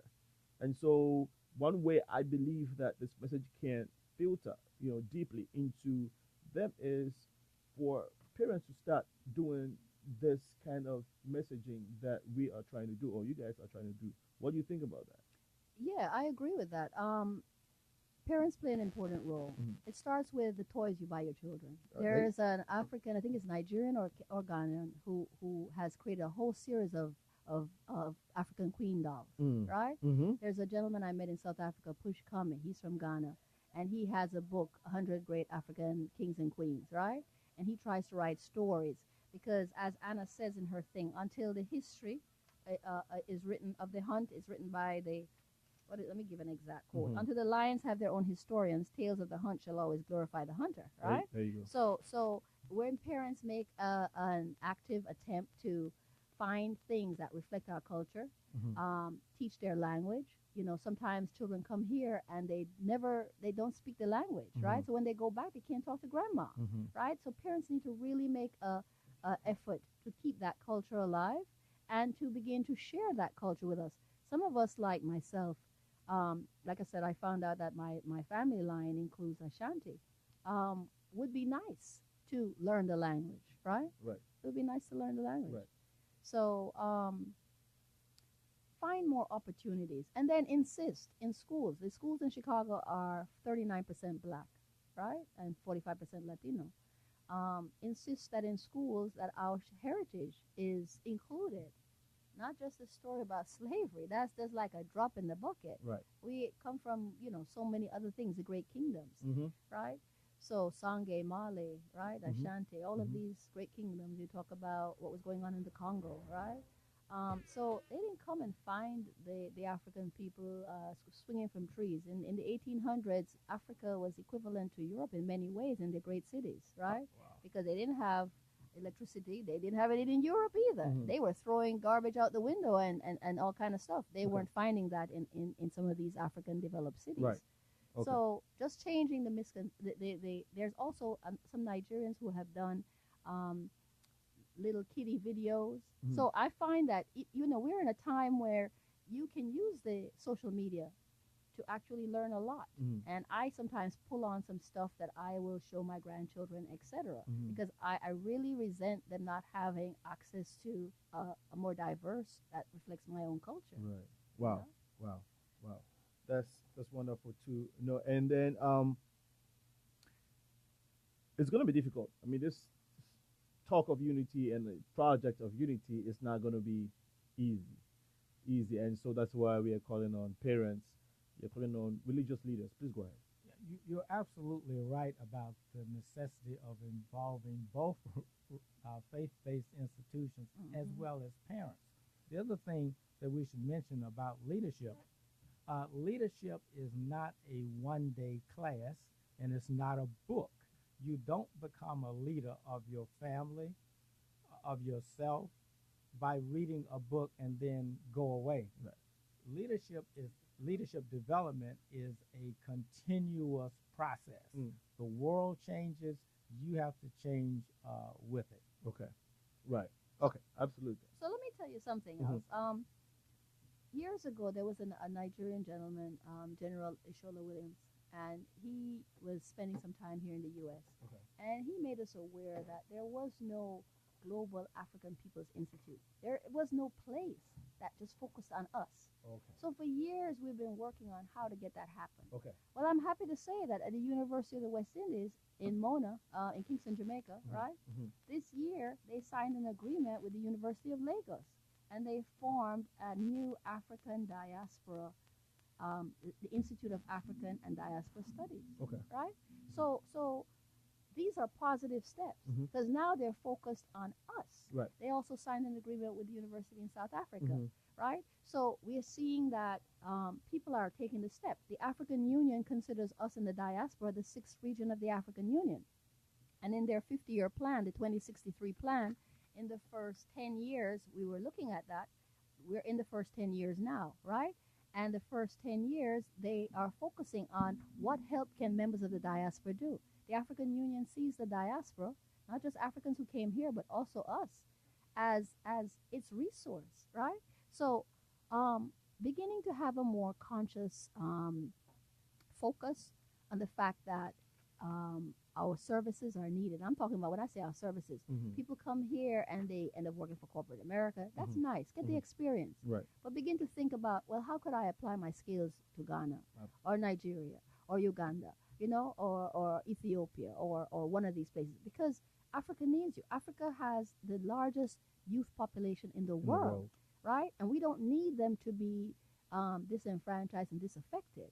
They need our help. Now, with the use of technology, how can we be helping them, right? Okay. That's a very good point that you made with the introduction, or not introduction of technology, with availability of technology. How can we use it to the beneficial of Africans, not in the diaspora, but Africans in Africa, right? Because more often than not, the situation is that, yes, we have all the discussions here, but a lot of times it's now filtering through to them, to the back mass, home. right? But they got phones. They got phones, they got smart. You're right, and they're always on social media, but they are not necessarily hearing the conversation of African unity, and so this is the point you made is good. I'm hoping that somebody's listening, or your group, or even one of us can just come up with an app. Now, that actually brings to mind a friend of mine in New York. I sometimes he listens to the show. I hope he's listening. He brought up a wonderful idea, and I'm going to try and get in touch with him to see if we can pull this off. Coming up with some form of app that would serve as a search engine, a steady, an educative search engine for students back home, so that when they are working in school and come across a difficult problem, be it math, be it what science, whatever, all they have to do is type that question in, and there will be resource people on that app who would readily answer those questions, to the students. And I think it would be very useful. Things of that nature, where these kids can get access to good information, not just having access to YouTube where they can watch all the videos and the clips of the hip hop stars in America and whatnot, but also some of this talk of unity and unity within the African nations and the diaspora will be very useful. So that at least That's how Khan Academy, the gentleman who formed that, he was trying to help his relatives in India learn some things. And then he said, hey, why can't I use the internet like this? And he created Khan Academy, and kids are using it all over. Right. So the same thing, right? Because everybody might have different language barriers, etc. The point is this: if we could create a database of people in the diaspora and the skills that they have, right? The African Union had asked for that years ago, right? And do we have that? There was a AUD, African Union Diaspora Task Force, and when they came together, they kind of focused, when I went to New York, on that tri-state area. But what if we created a database, right, of people and their skills? And that means that now that the African Union, when we were looking at their 10-year plan, they were talking about all of the resources that they needed, all of the people, right, to get this job done, to move the continent forward, right? So we really don't have a lot of time for us to be sitting here, shuffling some papers, etc., when you have a continent and a region, the Caribbean and Africa, where they could use your brain power. Now, before you go ahead, now, and when I ask the question, you can add it to your response. You can add my question to your initial comment. What is the UN asking for this professional database for? Is it to allocate some huge resources to the African community? At that time, right? This is one of the things that African Development Plan says as part of its mission to create this, right? But at the time when the African Union was doing that, listen, every year in September, the UN meets. 54 African countries come to the UN and bring this massive entourage. So wouldn't it be nice if when they came, some of the services that they're needing are provided by Africans or African Americans, right? The African community, the African American community, the dollar spends 6 hours in our neighborhood. It spends 1 month in the Asian community, right? 20 days in the Jewish community and 17 days in the overall white community, right? So can you imagine if we began to look within and the needs that we have, the clothes? You have beautiful kente cloth, right? And what sometimes I go in the cloth store, I see African prints made in Korea. Now, what's that all about, right? Right? So we're putting our African people out of business, right? So I'm just saying, so they were looking for, when they came, how they could utilize their African diaspora and we didn't first. And we didn't have the database for that. Right. And so we need that. Somebody has to start working on that. Okay, that's another conversation to be had. Please go ahead. I think you make a good point when you ask questions like that. One of our challenges is we come to the UN and other places, and we're always talking about problems, but no one comes saying we have a solution. We will leave here with a solution. Everybody comes with a set of problems, and that's one of the things that our roadmap is trying to do, is bring solutions to the table. We have enough problems. We have 250 of them in the community agenda alone. I think we have a lot of problems. Right. So what we want to do is start bringing some solutions to the table. And that's where that roadmap is so important, that you need a transformation tool. So one of the things that we advocate, that when people want to make change in the community, we advocate putting together a community engagement process. That's a built-in part of our framework. A community engagement process that leaves the community with a tool for implementation. All right. Okay. Leaves the community with a tool for Implementation. And organized groups, organized programs, and strategies with a roadmap. Because if you're heading somewhere, you need to know Where how you long going? it's going to take and what's the best route, right? Yeah, I think I keep going back to this challenge problem, the youth challenge problem, because the conversation about unity cannot necessarily be realized if we don't get them much involved, if we don't really get them immersed in this, because again, they have the they are smarter, they're more enthused, they have the exuberance, they have the energy to push this agenda forward, speedily. And so I keep thinking, how do we get them to believe in this conversation, to partake in it, and to understand the need for them to identify themselves or to know where their heritage is and begin to join the process of building this unity that we're talking about. That has a lot to do with also the curriculum that children have. Children are supposed to be shaped by their environment, right? Their parents, their teachers, the educational process. We have had an educational process that tended to look outward rather than to look inward, right? That to develop that black child to meet the needs of the black community. Hence, 16% of our 8th graders read, right? I mean, we have a semi-literate community of people. So part of the problem is the process. In older times, didn't you prepare men to be men? Yes. Through manhood initiation. Did you not prepare women to be women? How are we doing that now, right? So they don't know who they are because we have disconnected from the ways of our ancestors, right? And in every other community, in the Jewish community, they have bar mitzvah and bat mitzvah. So they clearly understand at 13 years old who they are, how they fit into their community, etc., right? Why have we abandoned some of those things, right? So including some of that would be a good thing. And then let's talk about having friendly competition, right? I mean, let us make an active attempt to begin to engage each other, right? Through friendly competition. When there was a flood in Bangladesh, I think a few years ago, the University of Chicago put out a call worldwide, and people competed to find solutions. Why don't we do that for Africa? Right? Why don't we do that for our communities? So now we're engaging the youth in a challenge to our community, and they can become the solution. All right. Well, now, Bill, I know you had something to say to that. I would definitely give you the opportunity to say it. I want to go on one musical break. When I come back, you would definitely respond to it. Well, listen, there's a number to ring in is 773. It's interesting. I'm learning a lot. I'm enjoying the conversation. Our guests are doing wonderfully well. I mean, they're speaking with authority. Obviously, they are the custodian of the subject we are discussing based on their history and their intellectual ability. And so feel free to ring in at 773-942-7167. 773-942-7167. So you can share your opinion, your recommendations, your suggestions, and if there are questions, you can ask them as well.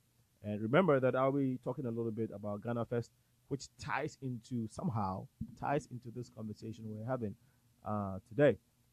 So, well, we'll go for one musical break. If you would, hold on 1 second here. What do I have? Where is this? Okay, no, we'll go for one musical break. When we come back, the conversation on our heritage would definitely continue on WGHC 98.3 FM. This is the Progressive Mind Show. Stay logged on.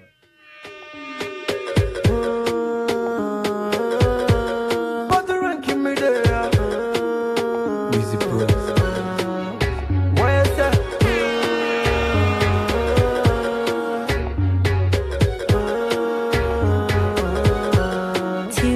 Savage. Ole, ole. See him still in my heart. Away. Otumbe, surely. Check out your my wallet. What day? Me love you very long. Pass me your love like like a ping pong. Cause you ring my bell like a ding dong, ding dong. Cause this love ain't no go trouble no one. I know the feeling is strong, but you is a bandit. Never love another life. Go tell my friends them, go tell my friends them that he would die for me. Go tell my mama, go tell my papa that he would die for me. Go tell my friends them, go tell my friends them that he would die for me. Go tell my mama, go tell my papa that he would die for me. For so long I've been waiting, oh, waiting for your love and your body, oh. Come take up the money, oh. Pretty baby, I'm a honey, oh. We love you for a very long time, long time. You love me when I get a dime, get a dime. Me won't give. When me give you this, you give me that. Me girl so real, she not a copycat. Baby, wine it like that. Me love it when you giving me like that. Boomba, you are a blessing. You came into my life, no more stressing. See the smile on your face seems impressing. Everything around you seems interesting. Do re mi fa sol la ti do do do. Take you anywhere you want go go go. Teach you everything you need to know no. Show you that I love you so yali oh. For so long I've been waiting, oh, waiting for your love and your body, oh. Come take up the money, oh. Pretty baby, I'm a honey, oh. We love you for a very long time, long time. You love me when I get a dime, get a dime. Me won't give you anytime. Girl, me won't give you again. Boy, you know that you drive me insane. Oh. Tell me one take away your pain. Take it away so I will never be the same. Oh. Sugar your fire can cool. Till savage is good for your soul. Battle and king is a ruler. And I can be your one and only Queen Sheba. Don't tell me how because you're Paulina. Go ask me Angelina. Lena, Don't ask about the seminar. Lena. Do me love for you than in a Medina. Take you down to Medina.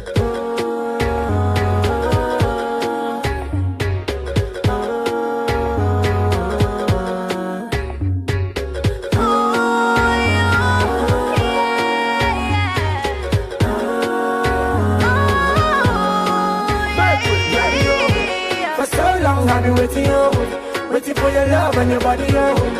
Come take up the money, oh. Pretty baby, I'm a honey, oh. We love you for a very long time, long time. You love me when I get a dime, get a dime. Me won't give you anytime. Yeah, baby, don't know if me love you so much. Me want to take you every day to the church. Love you from the bottom of my heart.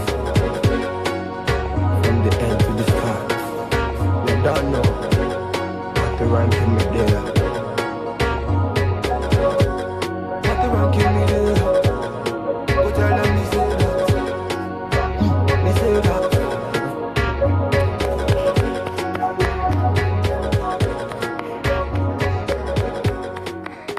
Easy bro, easy bro, easy bro. Well, welcome back to the Progressive Mind Show. This is WGHC 98.3 FM, your voice, your music, your station. I said earlier that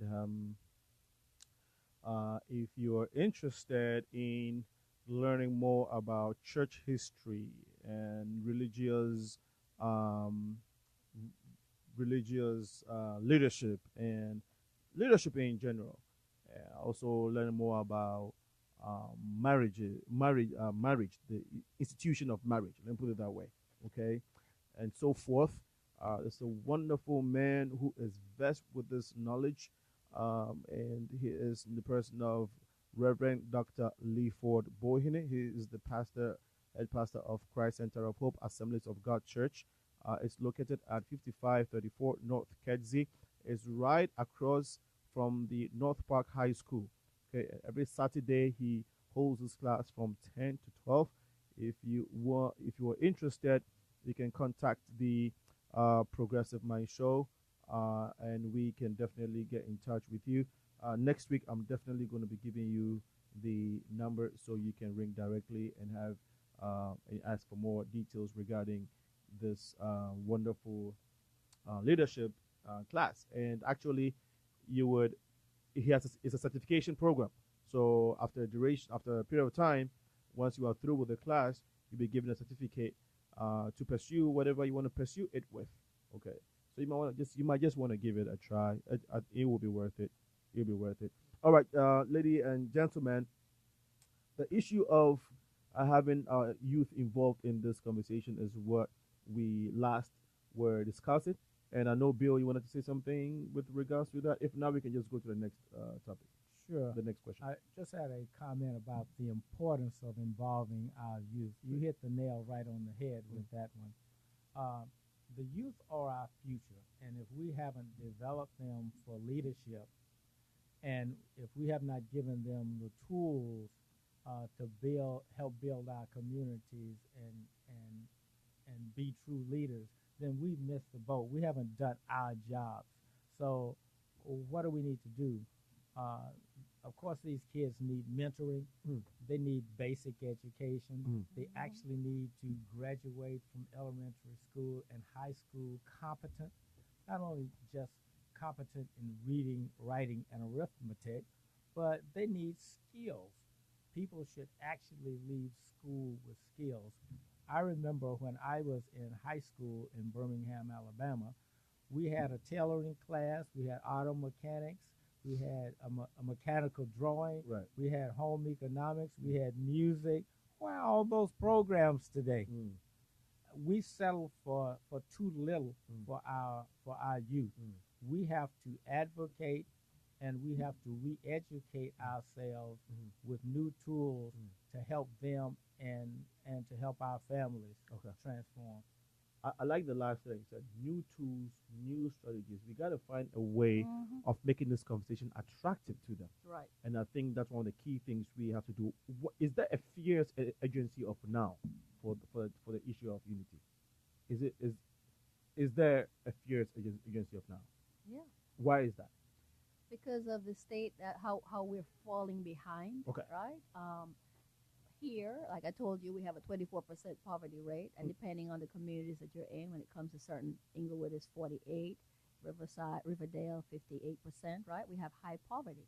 We have high academic unachievement. Right. 16% of the eighth graders can't read, but mysteriously 75% are graduating.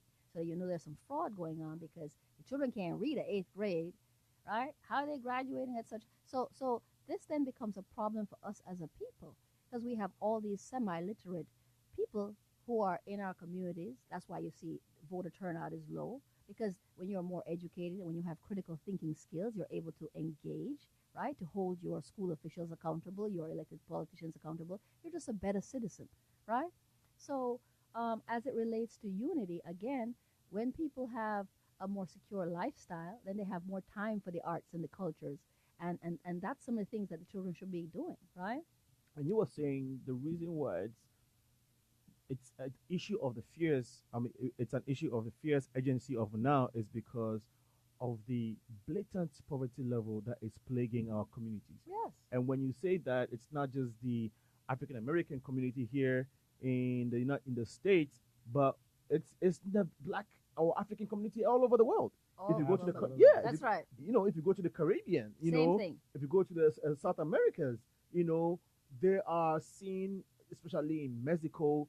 I know they are treated as somewhat like a second-class citizens. The black people in Mexico, and even in Peru, they are going through the same situation. Cuba, it's a better situation in Cuba, but I think what in a nutshell, what I'm trying to say is that the issue we are falling behind the scale of what economic growth, the rate of unemployment and poverty. We've been locked up by policy. There's a book that came out last month in May 2017 called The Color of Law. And The Color of Law clearly shows the government's role in creating the segregation and discrimination. So they use the example of the FHA and housing development. Coming out of World War II, there was a tremendous need for housing, right? And so what the government did to someone like Levittown, right? He wanted to build, I think it was like 17,000 homes, or it was more than that. And he didn't have the capital. So the government said, okay, we will allow you to build these suburbs. And in these suburbs, under the condition that you cannot sell to blacks. And in your clause, in your mortgages and in your deeds has a restrictive covenant that you could not resell to blacks, right? So What does that mean? Those homes cost $8,000 at the time. That $8,000 is equivalent to $100,000 today. Okay? And in that, today, those same homes that they bought for the $8,000 are selling for $300,000 to $400,000. So those homes have increased and have an equity of $200,000 to $300,000. So that's why you'll see that the census says in 2010 the black population has a median net worth of 4,900, while the white population have a median net worth of 97,000. Now, if I have equity in my house, I can pull out that money to start a business. I can pull out that money to send my kids to school, and I can write it off on my taxes because that's mortgage payments, right? So these government policies have played into what you're seeing today. We are still feeling the impact. Now, when you look at Africa, you have policy, right? Because coming out of your so-called independence, Kwame Nkrumah, right? Most positive African, right. You had people who had a vision, and what he's on his way to China, and they depose him, right? You have same thing Patrice with Lumumba. Patrice Lumumba. You have Burkina Faso, right? Yeah. Thomas Thomas Sankara. solved the food problem in 3 years, right? And Yes. fed his country. Oh my Now, gosh. Africa has the biggest landmass, right? I mean, it's next to Eurasia, but like 12 million square miles, and you have all these people, all these richest resources, and yet we have 49% of the world's poor. Right. Did you want to chime in with that issue of the fierce agency of now? Yes. Why? Well, I mean, apart from the fact that we know that our communities are, poverty stricken, and apart from that, is it just because? Apart from that? Is there another reason why the issue and the subject of unity has to be taken seriously now than ever? well, one of the things that we often overlook is what we call mega trends or long-term trends and what's going to happen. They're projecting that by 2030, which is about 15 years from now, more or less, that we're going to have a global water shortage and a global food crisis.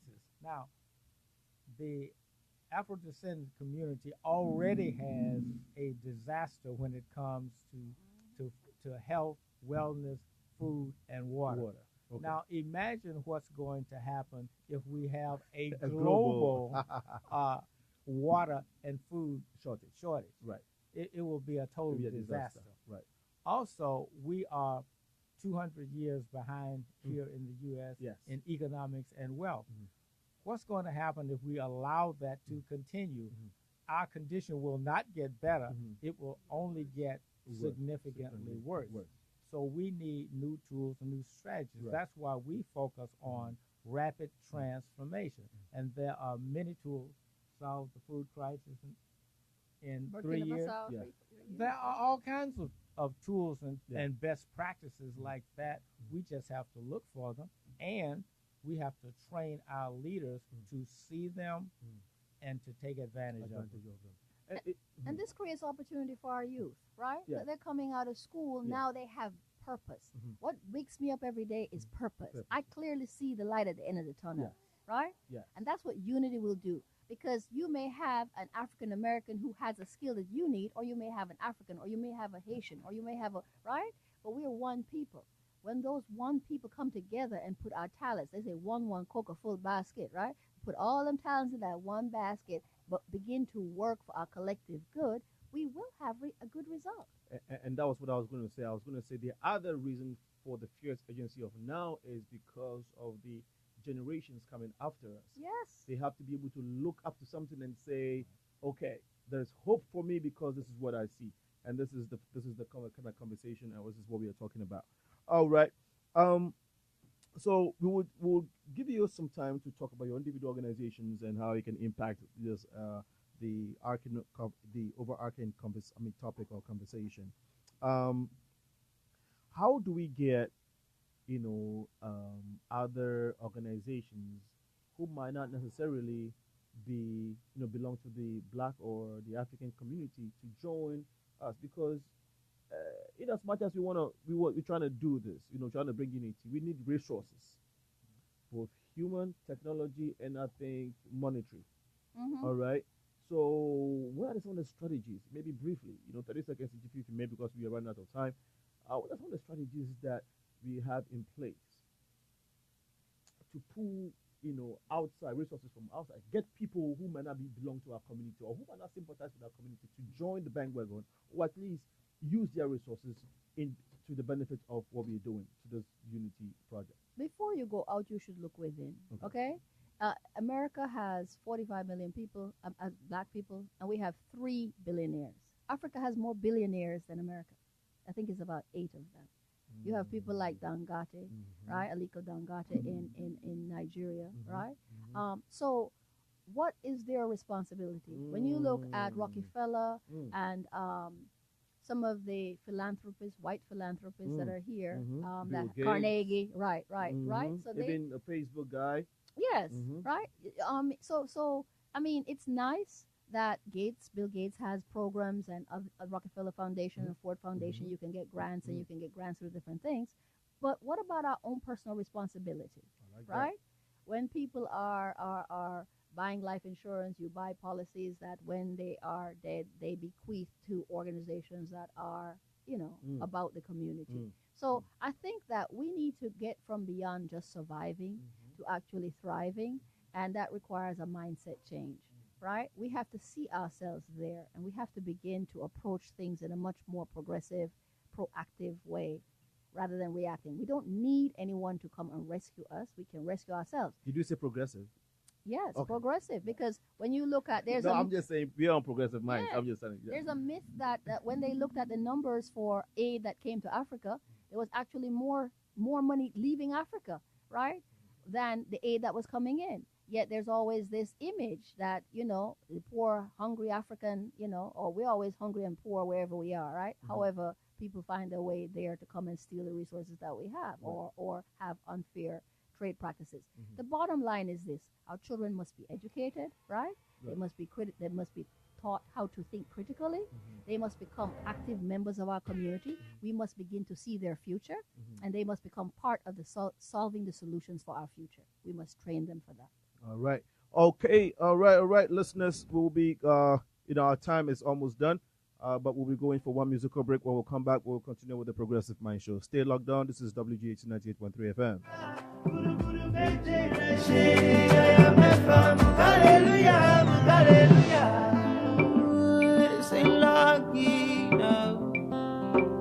Can't you see the hand of heaven is upon me? This is lottery now. This is 40 days and 40 nights. Sick you shall find. I say more muscle to your hustle, more butter to your bubble, more blessing to the talika. May God give you all the barika.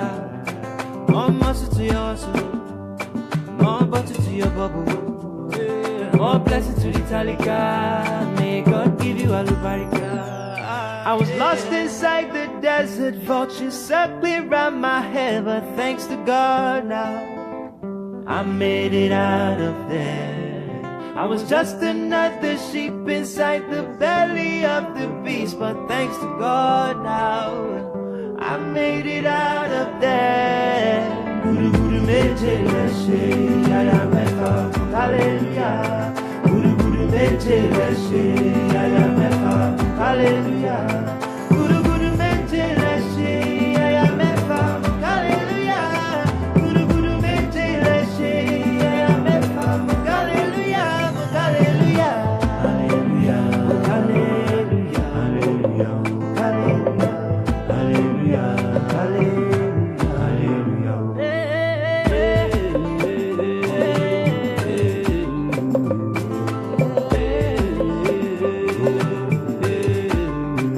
I see clearly now. Sun's outside and my night has turned to day. I see clearly now. I used to be lost and God showed me the way. I see clearly now. All I see is blessings every time I look back. I see clearly now. I see clearly. Oh, hallelujah, meje baba mojuba.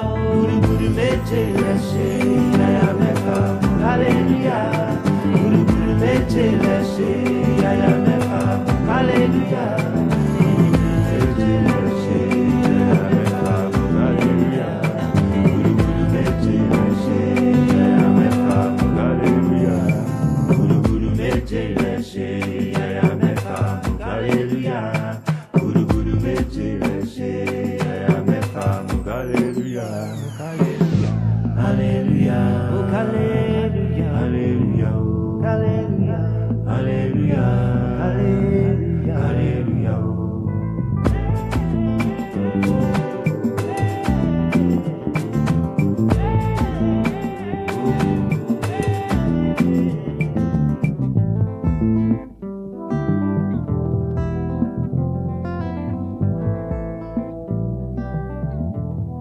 Hello, you welcome back to the Progressive Mind Show. This is WGAT 98.3 FM. This is your voice, your music, your station. And we are thankful to God that He has given us this that we can call, we can use as the voice of the African community. And hey, if we don't talk about it, nobody's going to talk about it. If we don't build it block by block, nobody's going to build it. If you always want to rely and keep pointing, blaming fingers, we're not going nowhere. One of the reasons why it is important that we engage in this conversation and start talking about unity. Actually, not start talking about it because we've already started talking about it. The reason why we have to be engaged is that we are a very blessed and powerful people, the black race. Blessed with everything. You can think of intellect, beauty, strength, resources. So there's no reason why we have to fail. If we fail as a people, as a nation, as community, I think God will question us, because He's given us more than enough to succeed and to be on the top. And so we don't have an excuse. We would go to Bill. Please tell us, our time is up. And so maybe in 1 minute, tell us, apart from your community organization experience and what you're doing for the Black Nation Project, what else do you do, and how can the community benefit from what you do? Well, the main thing that we do is that we provide a transformation vehicle for the National Black Agenda. Okay. We give a practical framework for getting things done and getting them done freely. Everything from the community agenda to a community assessment. Cecile does a great job in data, as you can see. Yeah. She's a smart lady. And connecting the dots, basically finding the root cause. We also have leadership development programs, and we also have what we call a community and stakeholder engagement program. That is actually getting everyone involved, and that doesn't just mean the Afro-American or Afro-descendant community. It means getting everybody involved that's necessary to solve the problem, whether that's the city, whether it's the state, or whether it's some other institution. So that's the role we try to play. Okay. And do you have a website or a way people want to reach out to you and get to know more about what you're doing? Is there a website? Well, that's two ways they can reach us. Okay. You can reach me at my African Development Plan at Gmail. Okay. Right? Okay. Email. Okay. African Development Plan at gmail.com. Okay. Right. And you can also send an email to info at consultjpc.com. Okay. Okay. Info at consultjpc.com. All right. And another way you can reach them is if you contact me at the Progressive Mind Show at info.progressiveminds@gmail.com. info.progressiveminds@gmail.com. You can get in touch with our resource personalities. I have this last thing that I want to read from Cecile's piece. You wrote this article. I don't know if it's an article or it's a thesis, but what do you call it? I presented on this in South Africa. Okay. This is a presentation you did in 2012 on the 31st of March. And on 31st of March 2012, it's a presentation you did, and the title is How the Diaspora Can Help to Create an African Development Plan. And I am going to read, obviously you graduated from Northwestern University. Northeastern. Center for Inner City Studies. Jacob Carruthers Center for Inner City Studies. Brilliant. Okay. And so I'm going to read something that was very compelling whilst I was looking through this document. And it's a phrase, it's a paragraph in your conclusion. But before I do that, Ghana Fest was wonderful. Last week, Saturday, the GNC, which is the Ghana National Council, led by Pa Kwesi Sam, organized a wonderful event. We've been having Ghana Fest for ages before I even came to this country, and since I've been here, I've been attending Ghana Fest. At least this will be my eighth, maybe, Ghana Fest, and this one was completely different from the ones that I have attended so far. And it's not just me saying it. Everybody that came, almost the people that I spoke with, you could feel an aura of unity. Now, the theme for the event itself was unity in motion, and I kind of felt that, in so many ways. Like I said, the Honorable Clerk of Cook County, Dorothy Brown, was there. She gave a wonderful speech, and other dignitaries were in attendance. There were a lot of the youth, the old people, the setup of the place. Man, organization, professionalism, unity, food, everything I'll say, However, with with these events, you would you would bent to have one or two hiccups, and I feel like there were a little bit of maybe hiccups here and there with regards to media and media personalities, or media rights allocations. And so these are minor things or in-house situations that we can solve. But this should attest to our community and for everybody that the black man is capable, and the African is capable of doing anything if they put their minds to it. You know, they say the sky is the limit, but it's beyond that. We the sky is not even our limit. We have, a group of students, in Ghana, just put a satellite in space. You heard the story, and then there's a young kid in Ghana now who has created a search engine that is his goal is to compete with Google. A little kid in Ghana. So all I'm saying is that the potential is there, and so I clearly saw that in a young man called Pa Kwesi Sam, and wonderful job, sir, and your team. God bless you. Keep doing what you're doing for Mother Ghana and Africa, because everybody came, regardless of which ethnicity, and we had a good time. It didn't matter the color; a lot of colors were there, and it was beautiful, both human and non-human colors. I mean, okay. So that is with that. Like I said, the in-house issues, we can always talk about them later and get things moving, because I'm a broad progressive, and so I believe that everybody, and we should be progressive in our life. Now, I would like to end our conversation this evening. Thank you so much, those who have been with the Facebook live followers. Go green! I'm just looking at you now. Thank you for joining in. And my computer just shut off, so I can see all of you online. But for all those who join us via Facebook and the app, our website, the phones, God bless your heart for staying with us to this time. Let me end our conversation this evening with this paragraph from Cecil Johnson's presentation in South Africa. It says, "When we understand our history, it will be easier to have a clear sense of purpose, a vision of where we want to be in 50 years from now. We will begin to identify our assets, our people, skills, mineral, and other natural resources by calling for a comprehensive needs assessment of our communities, by utilizing our resources to tie in the diaspora with Africa to assist in the economic, technological, democratic reconstruction and transformation of an economically strong and united Africa.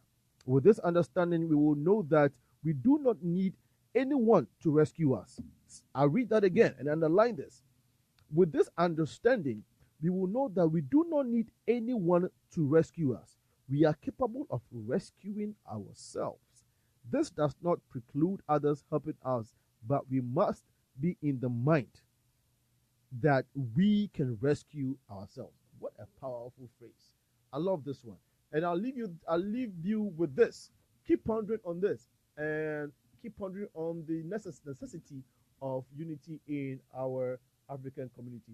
God bless your heart. Next week, It's going to be another wonderful conversation here at WGHC.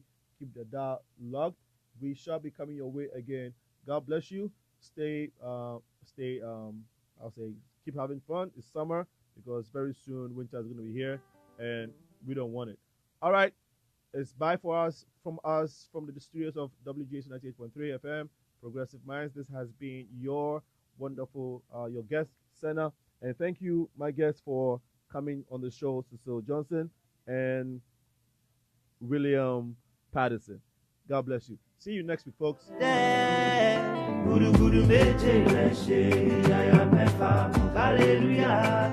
Guru guru meje leshe yaya mefa hallelujah. Guru guru meje leshe yaya mefa hallelujah. Guru guru meje leshe yaya mefa hallelujah. Hallelujah. Say lucky now. Can't you see the hand of heaven is upon you? This is lottery now.